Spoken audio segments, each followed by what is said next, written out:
Alright, this is my submission for the WebTurtle project for looping.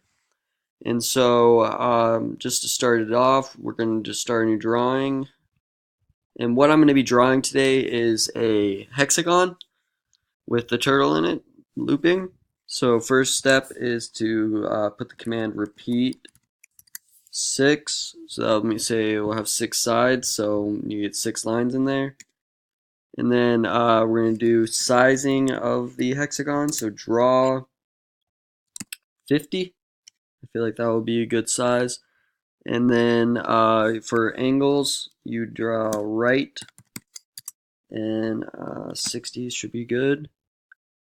And we're going to be kind of fancy with this, so we're going to add a color. And so with color, if you go on the main page of WebTurtle, it gives you the commands for a certain color. It will be a number. You could just put color blue, color that, blah blah blah blah, but that's too easy. We're gonna just use their numbers. Have some difficulty in that, I guess.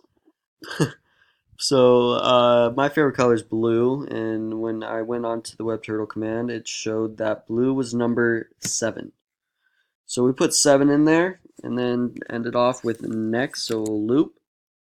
And we need our turtle, so easy command, show turtle.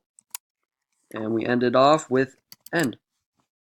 And moment of truth, the drum roll, and draw it. There we go. That is a hexagon. And we got our 6 sides, repeat 6, draw 50, good sizing. Right angle 6 or angle 60, 60-degree angle, easy, good. Color 7, blue, that is blue. And next. So there we go. Show turtle. There's a little buddy right there, and now it's ended. And that's how you draw the hexagon on WebTurtle.